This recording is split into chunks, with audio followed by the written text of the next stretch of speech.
Saludos, amigos.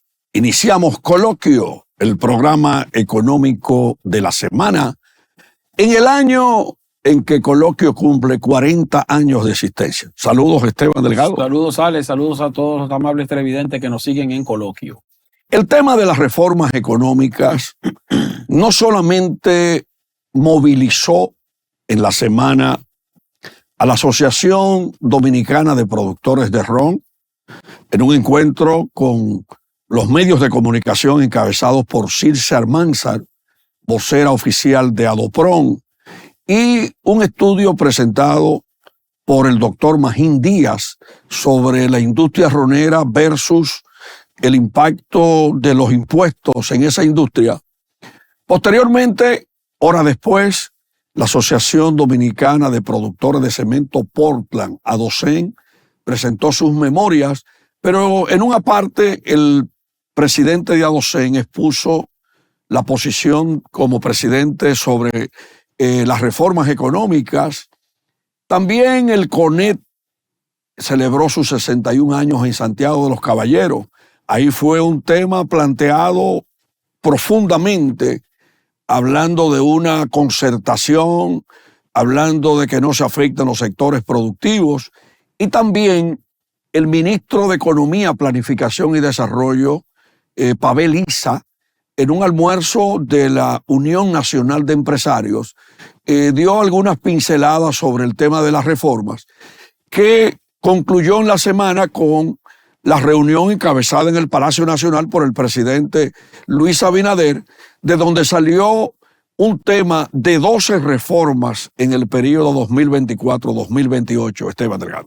Sí, así es. Se ha estado hablando de reformas después que el presidente Luis Abinader logró la reelección presidencial, su toma de, no voy a decir toma de posesión, sino su juramento para el nuevo periodo, será el 16 de agosto, y él ha retomado la idea inicial que había planteado de 12 grandes reformas estructurales. Entonces vimos cómo sí, ciertamente durante los últimos días se ha estado hablando de este tema. Sin embargo, todo indica que la reforma que se le va a dar prioridad en lo inmediato va a ser la reforma fiscal, que debería estar integrada en un pacto fiscal como manda el Consejo Nacional, como manda la Ley de Estrategia Nacional de Desarrollo, que data del año 2011, 2012. Sin embargo, esta es una parte que no se ha cumplido. Ahora, Alex, eso de la reforma fiscal, que obviamente se va a someter en este año, posiblemente para su aplicación a partir del año 2025, también va a implicar el acompañamiento de otras reformas, no de las 12 que menciona el presidente, pero sí de algunas que están dentro de esas 12 y que van a ser también de mayor prioridad, como es el caso, por ejemplo, de algunas adecuaciones que hay que hacerle a nuestro Código de Trabajo. El Código de Trabajo dominicano tiene que ser adaptado a los nuevos tiempos, y entonces parece que ya hay consenso también en ese aspecto. La Ley de Seguridad Social hay que hacerle también algunos cambios. Sin embargo, el tema de la Ley de Seguridad Social, que se menciona mucho, ahí hay una situación, y es el hecho de que si uno se fija en esa normativa, básicamente los cambios que se requieren en la seguridad social no son de la ley en sí misma, sino de resoluciones y de decisiones administrativas que han de tomarse en el Consejo Nacional de la Seguridad Social. O sea, ahí no es que hay mucho espacio para modificar, de acuerdo con lo que dicen los expertos, cuando uno revisa la legislación en sí misma. Pero eso también va a ir vinculado a una reforma fiscal, porque se trata de dos áreas, Código de Trabajo, Seguridad Social, que tienen incidencia en los costos laborales. Y los costos laborales pesan sobre las empresas formales que generan empleos. Y las empresas formales que generan empleos son las que tributan. Y las empresas que tributan son entonces las que sostienen lo que nosotros pudiéramos llamar código tributario, que es de donde provienen las recaudaciones del gobierno. Lo que no tributan las empresas también y tributamos nosotros como contribuyentes finales de impuestos, por ejemplo, como el ITEVI, también es a través de las empresas, porque las empresas son los agentes de retención. Entonces, como la seguridad social y el aspecto laboral inciden en los sectores productivos y la reforma fiscal también incide en los sectores productivos, pues es lógico que esas tres legislaciones o esas tres reformas seguro van a ir en paralelo por lo menos, si no en lo que queda de este año, durante el año 2025 también. Fíjate que el gobierno anuncia 12 reformas, pero habla de 12 reformas para el cuatrienio completo. Ahora, para el próximo año, para este año y el próximo, posiblemente esas sean las 3 reformas que se van a aplicar. Mire, Esteban, en Santiago, Celso Juan Marrancini, presidente del CONET, habló de un ajuste de un 5%. Cada 1% le generaría en reforma fiscal regularmente 50.000 millones de pesos. Bueno, más de 50.000 millones. Más de 50.000. Un punto porcentual del Producto Interno Bruto actualmente serían más o menos 60.000 millones de pesos. Entonces estaríamos hablando que si es un ajuste de un 5%, que él mencionó de 5 puntos, estaríamos hablando ya poniéndole número de un ingreso de 300.000 millones de pesos. Sí, eso es casi imposible. Eso es imposible. Sí, eso es imposible. Una reforma fiscal, una reforma tributaria fiscal, lo más que pudiera generarle al gobierno, si se aplicara de manera efectiva y profunda, pudiera ser quizá como mucho 3 puntos porcentuales del Producto Interno Bruto. Y creo que no llega a 3 puntos porcentuales, tal vez 2 puntos porcentuales. Porque fíjate una cosa, Alex, la reforma tributaria no es para eliminar el déficit.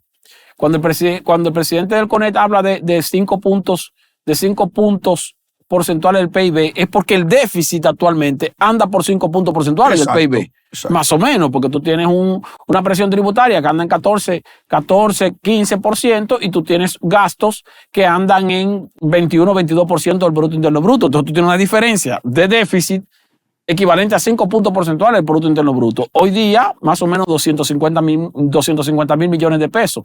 Pudieran ser más ya hacia el año siguiente. Eso es el déficit, 250.000 millones de pesos. Bueno, en el presupuesto actual de este año está en 231.000 millones, pero va a ser mayor. Va a ser mayor. Entonces, el punto es que cuando se habla de lo que necesitaría el gobierno para eliminar el déficit, sería esa cantidad. Sin embargo, los gastos del gobierno, como quiera, siguen en aumento. Y la posibilidad de que el gobierno aumente sus ingresos en una proporción equivalente a 5 puntos porcentuales del Producto Interno Bruto sería prácticamente imposible. Lo importante es que esta reforma contribuya con una reducción del déficit, no con una eliminación. Porque tú como quiera vas a tener, lo que necesitamos es ir achicando ese déficit que va en crecimiento. Primero eran 100.000 millones, 150.000 millones. Bueno, para que ustedes tengan una idea, señores, ustedes recuerdan cuando se hablaba el cambio de gobierno de Leonel Fernández a Danilo Medina en 2012, que decían que habían dejado un déficit de 87.000 millones de pesos. 87.000 millones de pesos, claro que le hicieron una mala... Llegaron a hablar inclusive de 210.000 millones de pesos. Sí, pero... En aquel tiempo de las tantas cifras que daban. Sí, de cifras que daban, pero realmente el déficit fue de 87.000 millones de pesos. Ese fue el déficit.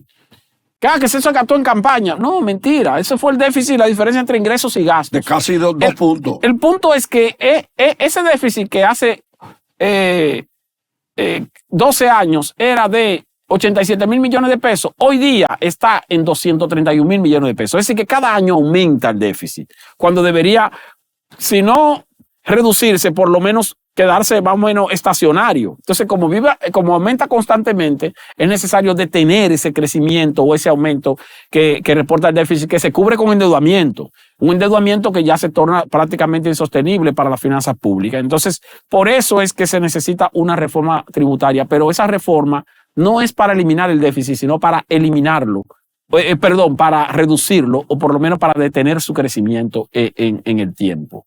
Esteban, ¿tú crees que si aplicamos, ya tú acabas de decir, o sea que es imposible aplicar un ajuste de un 5% en la situación económica actual del país, pero tú crees que ese ajuste terminaría eliminando ese endeudamiento, esa fuente de financiamiento de miles de millones que hay que buscar de dólares en préstamo todos los años? No, al contrario.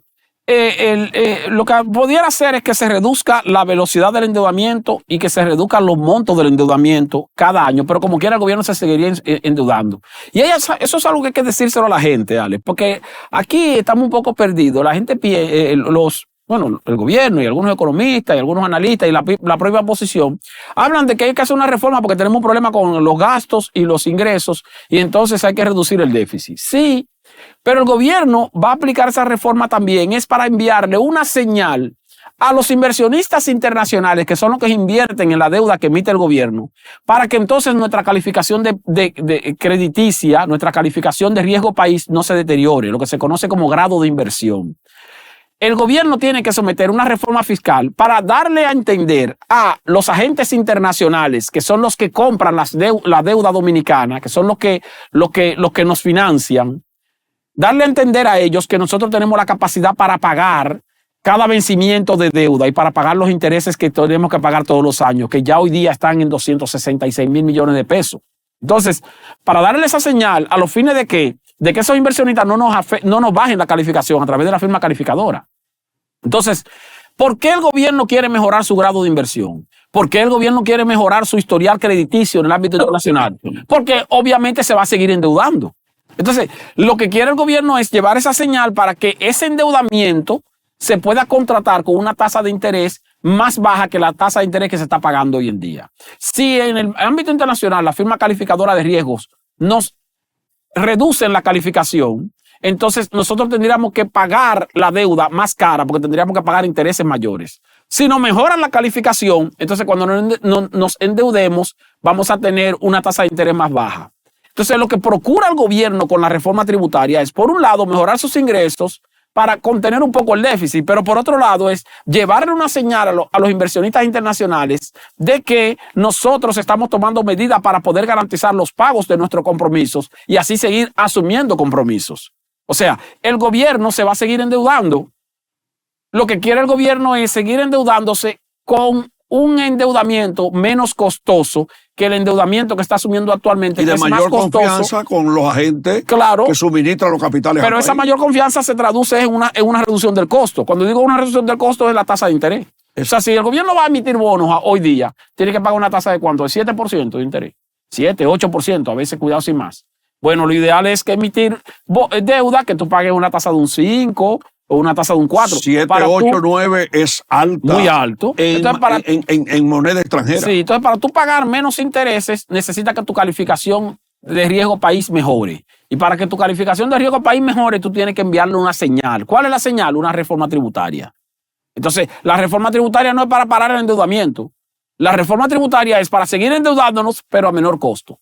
Y eso hay que decirlo claro. Pocas personas están hablando de esa parte.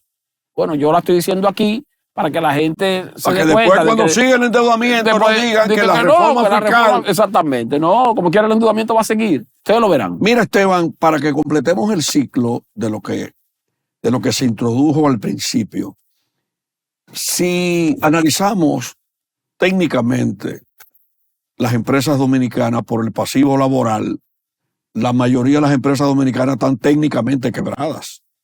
Bueno, por el pasivo laboral y por la propia presión tributaria que tiene la empresa. Por la presión tributaria. Entonces, esa reforma que tú mencionabas a nivel laboral, que debe incluir en un tema común laboral, reforma de la seguridad social, el seguro del desempleo, el tema de la carga que tienen las empresas con su pasivo laboral, son temas vitales en la primera fase de las reformas que el gobierno se propone hacer. Sí, así es. Y eso va a estar incluido.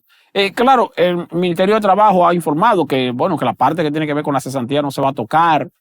No se va a tocar la cesantía y creo que así es como viene el asunto. En lo que tiene que ver con los derechos adquiridos. Ciertamente, el derecho de cesantía de gente que ya tiene derecho adquirido no se va a tocar. Pero hacia el futuro.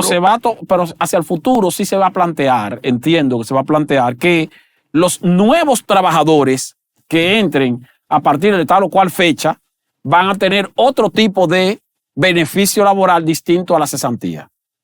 Claro que eso entonces no va a afectar a los trabajadores existentes que ya tienen su cesantía en curso, como es lógico. Pero imagínate tú los trabajadores que van entrando nuevos al mercado laboral, jóvenes que cumplen 18 años, 20 años, 19 años y que entran nuevos al mercado laboral. Entraste nuevo al mercado laboral, pues vas a entrar con una condición distinta a la condición que ya tienen los trabajadores que tienen varios años. ¿Cuál sería esa condición distinta? Sustituir ese derecho a cesantía por un seguro de desempleo.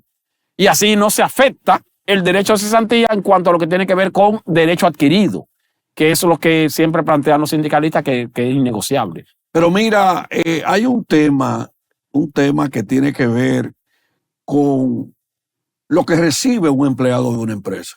Si se analiza el tema del pago de la seguridad social a un empleado, el aporte de la empresa es elevadísimo. Sí, sí, claro. Y eso realmente es un beneficio que se traduce en la calidad de vida del empleado con el seguro de salud, que tiene un tema también que hay que abordar, que es el tema del copago a los médicos. Y el otro elemento de los fondos de pensiones. O sea que una persona con esa edad que tú mencionas sí va a tener la oportunidad de cumplir las cuotas requeridas para una pensión en el futuro. Y la otra es el seguro de riesgos laborales si pasa algún accidente en alguna empresa. Sí, pero de verdad, ciertamente, las empresas tienen un costo alto. O sea, por cada empleado que la empresa tiene que pagar un 7% mensual del salario de ese empleado para el seguro de familiar de salud. Tiene que pagar otro 7% del salario de ese empleado para el plan de pensiones. Tiene que pagar un 1% del salario de ese empleado para el Infotep. Y entonces tiene que pagar más o menos un 8% del salario de ese empleado para el doble sueldo. Entonces, cuando tú sumas, estamos hablando de 15, 20, 23%, adicional al salario regular que recibe el empleado. Y eso es todos los años. Entonces, mensualmente, cuando el empleador le paga su salario al empleado, automáticamente está también aportando un 23%, ahí mismo, vamos a decir, en cuanto a lo que tiene que ver con otros costos laborales. Eso sin contar la acumulación que va ganando el empleado del famoso derecho de cesantía. Entonces, es verdad que tienen costos, pero eso, hasta cierto punto, también perjudica al propio trabajador. ¿Y por qué perjudica al propio trabajador? Porque entonces lo que hacen las empresas es que no se interesan mucho en hacer grandes aumentos salariales a sus empleados, porque dicen, bueno, que en la medida en que más le aumento, tengo mayores costos adicionales. Se traduce mayores costos en la seguridad social y en otras áreas. Sí, entonces el costo laboral para las empresas también perjudica a los propios trabajadores en cuanto a sus niveles salariales. Mira, vamos al primer cambio, Esteban Delgado. Vamos a recibir en el próximo segmento a nuestro querido hermano y amigo, el economista Alejandro Arredondo. Y vamos a introducir desde ya el tema: ¿qué pasaría en tiempo de reforma con la situación de las EDES, las distribuidoras de energía eléctrica, que tienen mucho que ver con el déficit fiscal del gobierno? Retornamos en un momentito. Coloquio, el programa económico de la semana. Bien, amigos y amigas de Coloquio, vamos al segundo bloque en este día, Esteban. Vamos a recibir a nuestro hermano, gran amigo, gran profesional, el economista Alejandro Arredondo, quien nos acompaña en la versión anterior sobre las reformas.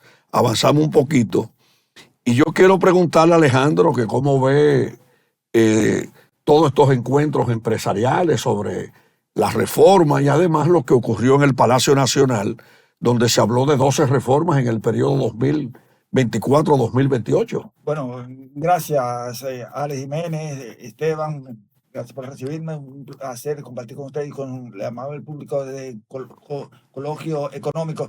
Bueno, yo creo que estos encuentros son positivos, dan una buena señal a la población y al entorno internacional, a los inversionistas, para que vengan aquí a República Dominicana a invertir, de manera que estos encuentros puedan conllevar a una nueva ola de reformas que necesita la República Dominicana y que está requiriendo desde hace muchos años.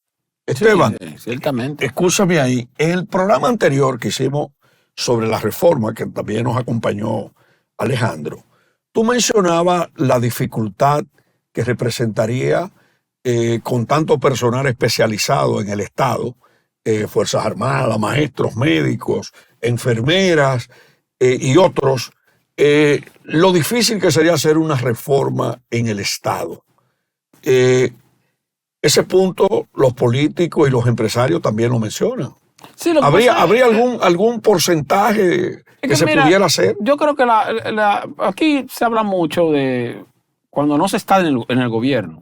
Desde fuera es muy fácil tú hablar de reducción, de achicar el Estado. Sí. Ciertamente el Estado hay que achicarlo, pero hay que achicarlo en términos burocráticos. Ahora, achicarlo en términos de empleomanía es difícil. No es porque no haya empleados de más, sino porque tú tienes que evaluar o analizar la posibilidad o la seguridad de que esos empleos que tú vayas a despojar del Estado sean absorbidos por el sector privado. Entonces, si no, tú vas a tener entonces, bueno, vamos a sacar 100,000 empleados del Estado que están de más, pero lo vamos a sacar para que estén desempleados. No. Estamos creando un problema social. Tenemos que tener la garantía de que el sector privado pueda absorberlo, y para que el sector privado pueda absorberlo, pues, tienen que haber reformas entonces que motiven un mayor nivel de generación de riqueza por parte de los sectores productivos, que entonces demanden más trabajadores y van a ir demandando trabajadores que tú pudieras entonces hacer una especie de movimiento de lo que vaya despojándose del Estado para que vayan al sector privado. Sin embargo, aunque el gasto en nómina del gobierno es alto, el mayor gasto no necesariamente es ese.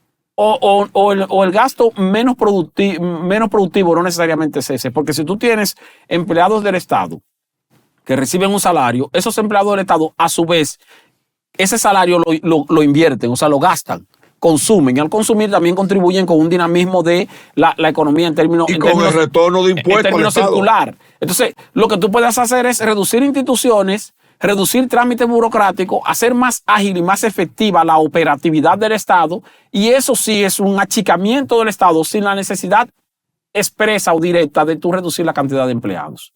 Porque, repito, no es que no sea positivo reducir la cantidad de empleados, sino que esa parte implicaría un costo social que tal vez resultaría más alto que lo que te vas a economizar en términos de dinero. Entonces, cuando se habla de achicar el Estado, no necesariamente estamos hablando de reducir la cantidad de empleados, sino de reducir la cantidad de burocracia innecesaria que hay en el Estado. Y yo te puedo poner un ejemplo, y todos nosotros lo sabemos. Señores, usted le lleva una factura al Estado Dominicano, a cualquier institución del Estado Dominicano. Cuando digo una factura es porque usted es suplidor del Estado, porque usted, por concepto de publicidad, por concepto de venta de bienes o servicios, por concepto de lo que sea.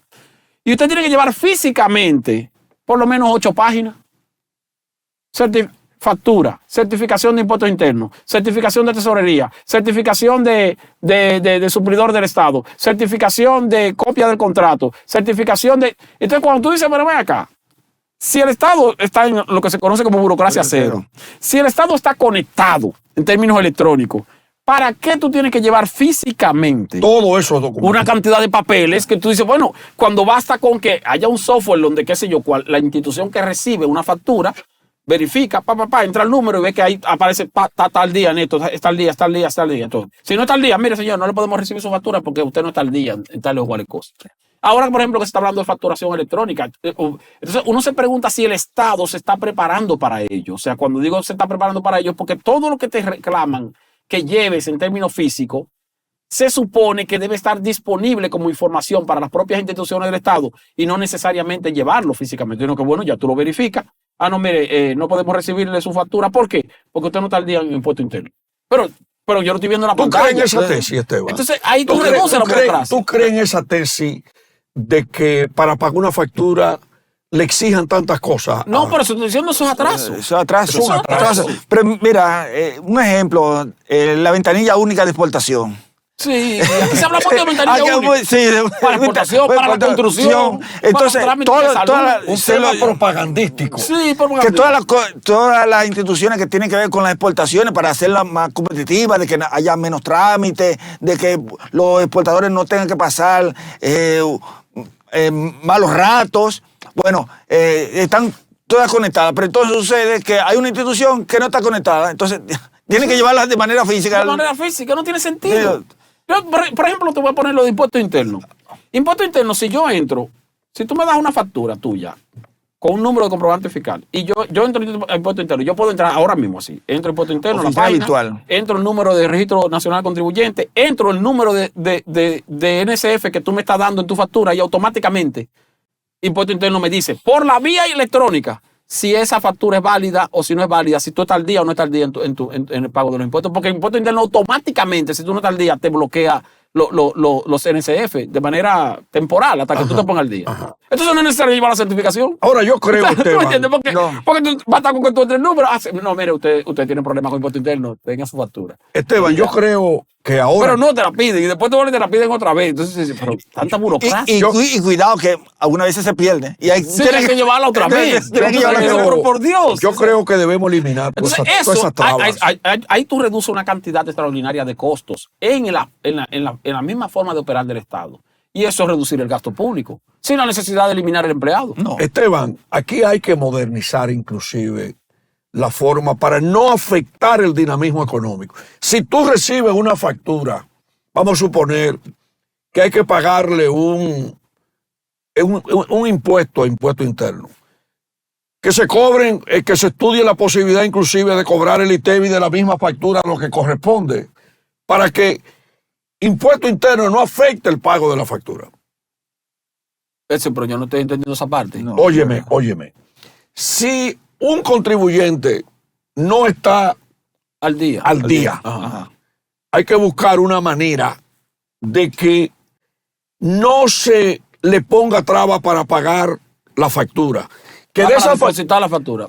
para pagar la factura. Y que una manera de contribuir de la relación de esa empresa que emitió la factura con impuesto interno, que se busque un mecanismo inclusive, ahora que va a haber Factura electrónica, de que se pague inmediatamente el ITEVI de esa factura para que siga el movimiento económico. Deducirlo. Ok, ya. O buscar Pero ya son más complejos. Pero buscar una manera. Debemos apuntar hacia allá. O un 5, Pero cuando digo más o el complejo- 5% del propio Cuando digo Estado. que es más complejo es porque cada institución tiene su propia asignación presupuestaria. Sí. Tú sabes, entonces hacer la deducción, eso pudiera afectar derechos.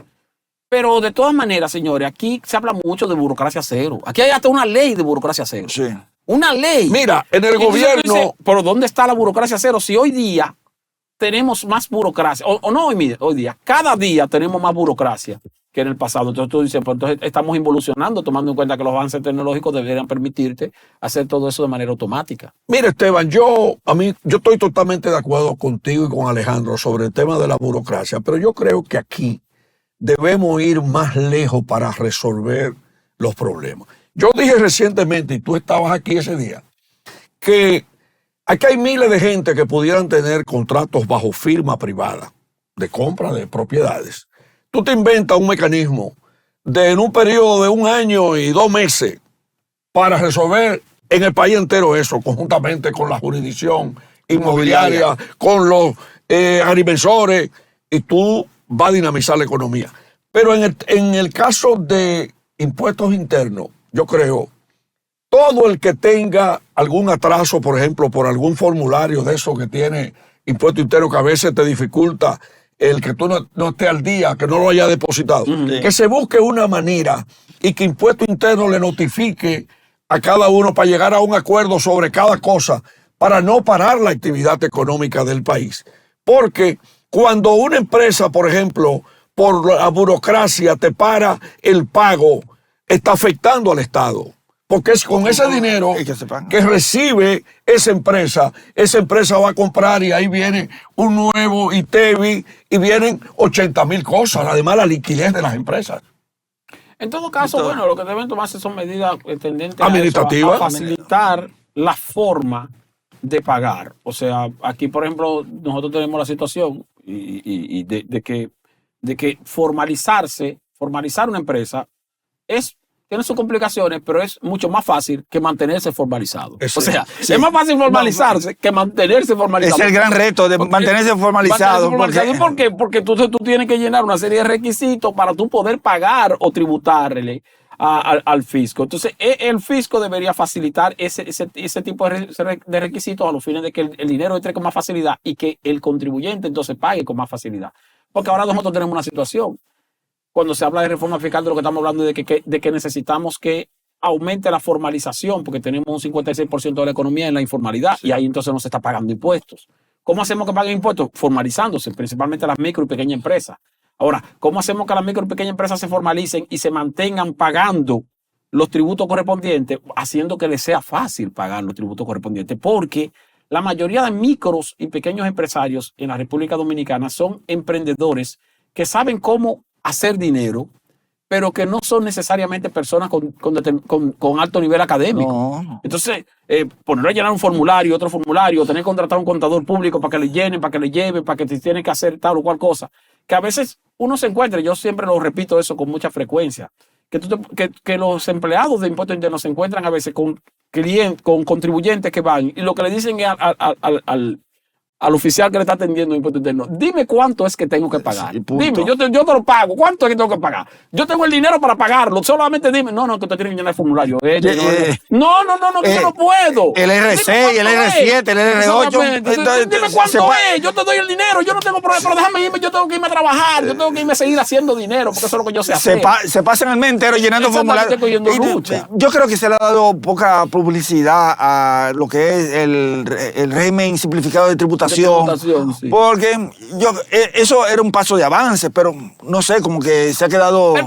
Siriaco está hablando de un monotributo. Y el problema es que tampoco es tan simplificado. O sea, al final tú tienes una situación ahí. O sea, yo creo que ahí ese es un gran reto que tiene la autoridad tributaria. O sea, hay un tema en el sentido, Ale, que en el sentido de que hay que hacer que el contribuyente, principalmente el pequeño y el que está en informalidad, pueda pagar con facilidad.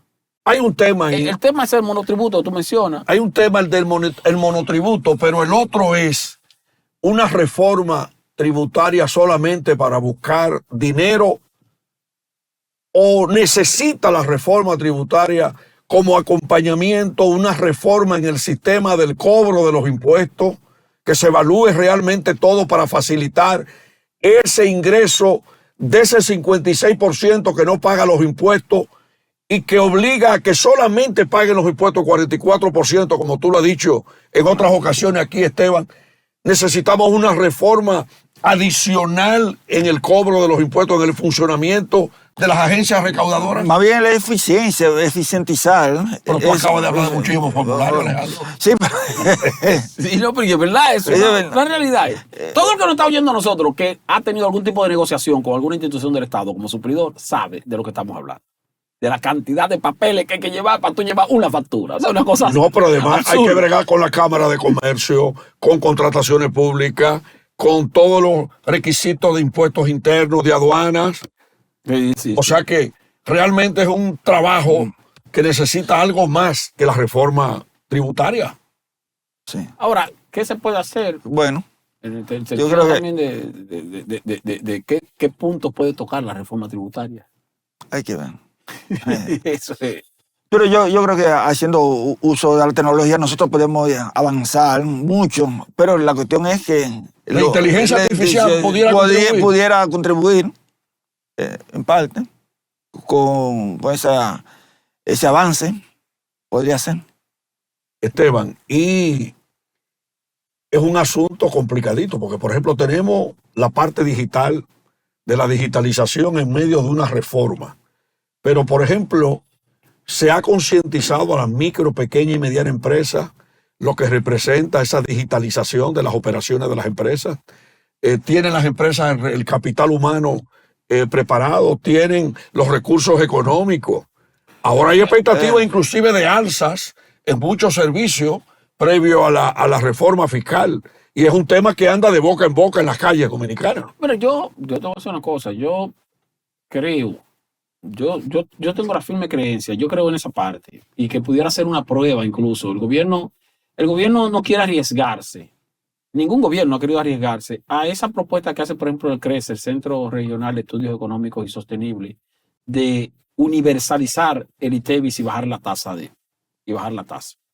Eso contribuiría con una importante reducción de la evasión fiscal. Una importante reducción, porque aquí nosotros tenemos una cantidad importante de empresas que produce bienes y servicios gravados y bienes y servicios exentos. Y entonces, cuando le toca reportar sus ventas, puede ser que hagan algún tipo de reporte de mayor cantidad de ventas de bienes exentos que de bienes gravados, porque tú no tienes ahí el asunto de el número de comprobante fiscal, o no tienes la seguridad de que el número de comprobante fiscal, que no es para crédito fiscal, vaya a ser reportado de manera efectiva a impuestos internos. Entonces, hay dos aspectos que yo creo que el gobierno pudiera arriesgarse.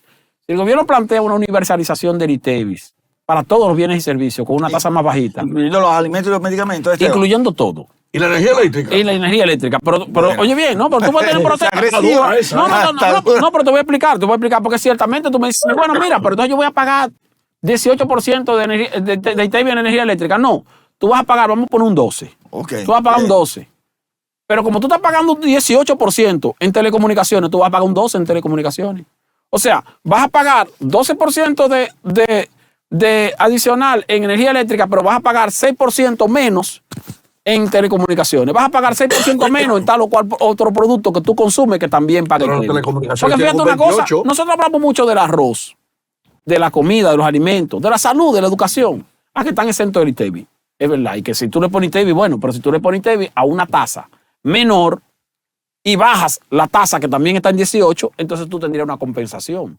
Porque resulta que tú tienes que comprar, oye lo que tú tienes que comprar obligado, sea pobre o sea rico, obligado. Jabón, detergente, crema dental, pañales desechables, papel de baño, servilletas. O sea, te estoy hablando de productos no alimenticios, pero que son de la canasta básica. Que hay que comprarlo obligado. Eso hay que comprarlo como el arroz y la leche. Obligado, tienes que comprarlo porque... Sí. Entonces, y todos pagan 18% de ITEVI. Todos. Entonces tú tienes arroz, leche y otros 2 o 3 alimentos que no pagan ITEVI. Entonces, que ya con eso tú estás compensando al pobre. No, tú no estás compensando nada porque tú como quieras, en la canasta básica imprescindible del rico o del pobre, hay posiblemente un 75% de los bienes que hay que comprar obligatoriamente que pagan ITEVI. Entonces, si tú me pones en esa canasta básica ese ITEVI de 18% en un 14 o un 12 y me le pones entonces ITEVI de ese mismo 12 a productos que no están grabados, posiblemente tú tengas ahí una compensación. O sea que el consumidor no necesariamente tenga un gran sacrificio porque lo que va a pagar de más por un lado, porque le van a grabar, lo va a pagar de menos por otro lado porque le van a bajar la tasa. Y ahí compensa. Ahora, tú me dirás, Esteban, que eso es difícil. Sí, pero ¿qué pasa si el gobierno hace eso? Oigan bien. Dice, bueno, vamos a aplicarlo así a partir del 2025. Deme un año. Si no resulta, en el 96 volvemos a lo mismo que estamos ahora. Pero ten cuidado porque... Si no resulta, lo voy a dar para atrás. Yo me comprometo a que lo voy a dar para atrás, pero en ese año tú haces la prueba y tú verificas ahí si se te redujo la evasión, verifica ahí si el consumo aumentó o se redujo, verifica si aumentaste o no aumentaste la recaudación. Si no resulta, miren pueblo dominicano, Luis Abinader que le diga, pues, miren pueblo dominicano, yo lo voy a hacer así, ustedes están en contra, pero yo lo voy a hacer. Denme un año. Si en esos 12 meses no resulta y ciertamente salió peor la cosa, le prometo a ustedes que a partir de enero de 2026 volvemos otra vez a lo mismo que teníamos en el 2024. Pero ten cuidado. ¿Tú me entiendes? Ahora, es una jugada. Sí. Es un riesgo, es arriesgado. Pero para alguien que quiera casarse con la gloria, que no quiere reelegirse, por lo tanto no va a tener costo político, y que piense tal vez un poco más en el interés nacional hacia el futuro que en la coyuntura, posiblemente ese ensayo de resultados. Sí. Porque como quiera que sea, no podemos seguir haciendo lo mismo. Pero Alejandro, con eso. O sea, si hacemos lo mismo, aumentar tasa, ampliar base imponible, hay que hacer algo que rompa. Yo te voy a decir algo. A propósito de riesgo. ¿Cuántos millones de pesos le son a educación? Aquí el 4% es santificado. Exactamente, sí. Entonces, me parece que son de el año pasado dejó de ejecutar el año pasado 22.000 millones. 22.000 millones. Que no ejecutó. Entonces lo vamos a estar desperdiciando y no, espérese. Vamos a racionalizar el gasto en educación. Hay gente que se van a impresionar con esto, pero si está tomando 22.000 millones, porque hay que gastarlo, porque hay que gastarlo. No. Vamos a retirárselo a educación, claro, y vamos entonces, es una prueba de un año. Exactamente. Entonces, cuando termine el año fiscal, tú dices, bueno, señores, en el año fiscal hicimos esa prueba, eso no resultó. Si no resultó, bueno, pues volvemos para atrás también. Vamos a hacer lo mismo que estábamos haciendo en el 24. Pero si resultó, señores, miren, mejoró la economía, aumentaron los ingresos, se redujo la evasión, la condición de vida de la gente, bajamos los niveles de pobreza. Bueno, pues vamos a seguir. Claro. Pero algo hay que hacer diferente. No podemos seguir haciendo lo mismo. Pero que no ocurra lo que ocurrió con el famoso 18%, que Danilo Medina dijo que lo rebajarían al 16% y se fumó, como también medidas temporales, impuestos a los cheques y muchísimas cosas. Se necesita retomar la credibilidad gubernamental a la hora de que se tomen medidas tan complicada como la que estamos mencionando. Vamos al cambio, retornamos en breve. Coloquio, el programa económico de la semana. Bien, amigos y amigas, el último bloque de Coloquio en esta emisión. Parches fiscales o reforma real tributaria, Esteban Delgado. Por eso lo decía en el segmento anterior. Algo hay que hacer diferente. Si hacemos, o podemos hacer otro parche fiscal igualito al que hicimos en el año 2012, la ley 253, que finalmente ya a los 6 meses ya se había disuelto lo que se había aplicado lo que se había esperado como ingresos adicionales.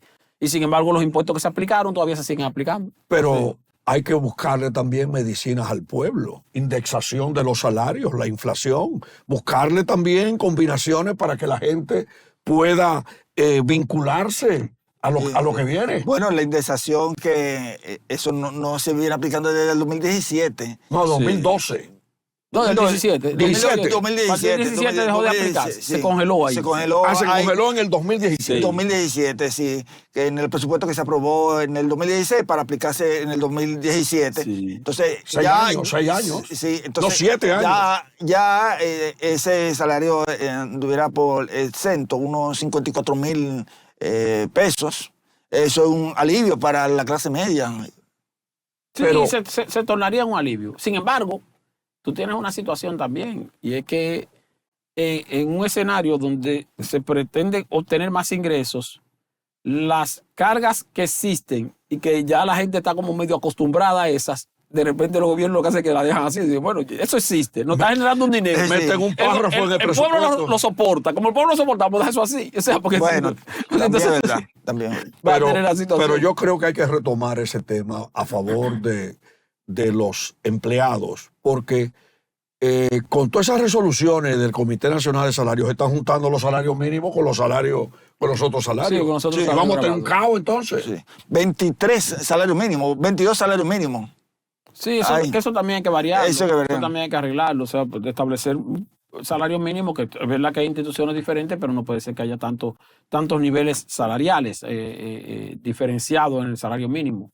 El caso, por ejemplo, de los empleados del Estado que tienen salario mínimo también, que es un salario mínimo pírrico, pues son 10,000 pesos el salario mínimo en el sector público, y el sector privado tiene un salario mínimo, el más bajito de 14,000 y algo de pesos ya. O sea, hay una diferencia ahí de un 40% entre salario mínimo estatal y salario mínimo sector privado más bajo. Entonces eso también hay que igualarlo, porque como que son ciudadanos que consumen los mismos productos, claro, que consumen y que compran los mismos precios. Hay un punto, el presidente Luis Abinader en este periodo que concluye ha tenido que retirar iniciativas impositivas que ha remitido al Congreso. Y entonces ahora estamos hablando de un paquete pesado de reforma. ¿Estará durmiendo tranquilo el presidente pensando en la reforma, Alejandro Arredondo? No, él tiene la firme convicción de que la va a ejecutar. Lo que veo es que es demasiado amplio, son 12 o 13. Y dentro de ella yo creo que se debe priorizar por lo menos 2. Sí, él está consciente de que la reforma constitucional, bueno, y la reforma fiscal, pero yo insisto de que no se puede resolver lo de la reforma fiscal si no se resuelve el asunto del hoyo eléctrico, de la reforma del sector eléctrico. Ese pesado. Ese pesado, muy pesado. Ese costó 2.508 millones de dólares en el año 2023 y habría que ver realmente con una reforma eléctrica paralela, porque ni siquiera medidores tiene. Pero ahí sí, no tiene medidores. No. Pero yo te voy a decir una cosa. Esta semana, una hija mía que en su casa, el medidor hace una semana atrás, el medidor como que explotó. Sí. Y entonces, desde sur. Entonces, siguió como quiera funcionando la luz, pero el medidor se quemó. Entonces, fueron de sur a cambiar el medidor. Cuando fueron a cambiar el medidor, lo que hicieron fue que le quitaron el medidor dañado y le pusieron la luz directa para cobrarle con un estimado. Con un estimado, porque no tiene medidor. Es de sur, que de las 3 es la mejor. Es la mejor. Sí.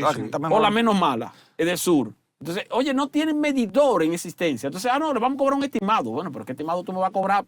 Tiene que ser con base en el promedio de los últimos meses, porque yo estoy esperando ahora que le llegue la factura. Exacto. Estoy esperando que le llegue la factura. Pero eso es para que tú veas cómo tú tienes funcionarios o personas que te dicen una cosa cuando están en una posición y luego te dicen otra cuando están en otra posición. Pues yo recuerdo, señora Milton Morrison, cuando Sí. era representante de los generadores privados. Sí. Siempre decía, Vicepresidente ejecutivo de la ADIE. aquí Sí, no hay ADIE. problema, el sector eléctrico aquí, el problema solo hay distribuidora. Sí. El problema solo hay distribuidora. Pero, ahora que es distribuidora, sí. entonces ahora no, el problema solo hay distribuidora. O sea, señores, para que tú veas cómo cambia el discurso de la gente cuando está Pero hay que buscar en una posición o en otra. hay que buscar 5 millones de medidores, Pero no hay medidores. para generar 5 millones de clientes y reducir el déficit. Ahora, ahí hay que hacer algo, ciertamente, porque eso está absorbiendo 85.000, 86.000 millones de pesos a cada año del presupuesto, solamente en subsidio. Ahí también hay que hacer algo diferente. Sí. Y algo diferente que tú tienes, o tú privatizas esa empresa distribuidora o la adjudica al sector privado con base en cobro por resultado, lo que sea. Pero lo que sí debemos estar seguros es que como está funcionando actualmente no puede seguir. O sea, algo hay que hacer diferente a lo que tenemos 3 empresas distribuidoras administradas por 3 políticos, que son entonces empleados del presidente, que cada año le dicen al presidente que hay que buscar más dinero para poder seguir operando empresas que son deficitarias, y simplemente el gobierno lo único que hace es seguir inyectando dinero, o sea, sin que se haga ningún tipo de evaluación de desempeño, sin que se haga ningún tipo de evaluación de por qué razón, en vez de estar reduciendo las pérdidas, la estamos aumentando, por qué razón, en vez de estar gastando más en subsidios, estamos gastar menos en subsidios, estamos gastando más. Entonces, algo diferente. No hay que avanza hacer. la telemedición tampoco. No avanza nada. Es el mismo Entonces, porcentaje. algo hay que hacer diferente. Yo No, creo pero- que eso deberían privatizarlo. Pero en el cada caso de la manera. privatización, Esteban, no se va a solucionar de un día para otro. No, se toma su tiempo. Se toma su tiempo, pero ya tú tienes ahí algo distinto. Distinto. Algo distinto que tiene que representarte menos costos. Y tal vez un poco más de sacrificio de parte de ciertamente, porque también tú tienes, hay que reconocer algo, señores. Aquí hay sectores donde el servicio de electricidad no se paga, y el servicio de No electricidad se hay que paga. pagarlo. Hay que Así pagarlo. es, así es. Tanto en los sectores bajos, en los medios y en los altos. Sí, hay que pagarlo, porque hay que tener un costo. Eso tiene un costo. Pero además las distribuidoras deben tener alambre, deben tener medidores, deben tener Hasta unidades de inversiones. servicio. Además, no. inversión en las redes. Pero tú sabes Aquí que- se han cogido muchísimos préstamos Señores, para pero- mejorar las redes de distribución. Pero oye bien, con el avance de la economía dominicana, con el avance que hemos tenido, con el desarrollo que hemos tenido, ¿cómo tú me vas a decir a mí hoy día que una empresa de distribución eléctrica no tiene contadores en existencia? es lo básico. Grave, grave. Que eso es lo básico. grave. Y- Lo básico, No, y no que solo que es lo el gobierno se básico, cobra. sino que la garantía del ingreso. Claro. La garantía del ingreso de esa empresa es precisamente tener medidores disponibles. Pero además, Y no tiene. Esteban, en la calle Florinda Soriano, antigua 29 de la Castellana, hace más de un año que le reportaron a Edesur que hay 2 lámparas quemadas ahí en esa esquina y ni siquiera responden. Entonces, ¿qué servicio del carajo es que Edesur le está dando a los clientes? Hay que decirlo para que nuestro querido amigo, el ingeniero Morrison, sepa que las tantas cosas que dijeron en el diplomado de electricidad no se resuelven en la práctica. Bueno. Yo creo que debemos despedir ya, ¿verdad, Luis? Ya debemos despedir el programa, invitándolo para que en la próxima emisión de Coloquio nos sintonicen, y gracias, Alejandro, por venir. Esteban Delgado y yo vamos a descansar un poquito porque tenemos una pelita bastante interesante. Recordando que el 2024 es el año del 40 aniversario de Coloquio, el programa económico de la semana. ¿Cómo despides, Esteban? Que Dios bendiga al pueblo dominicano. Hasta la próxima.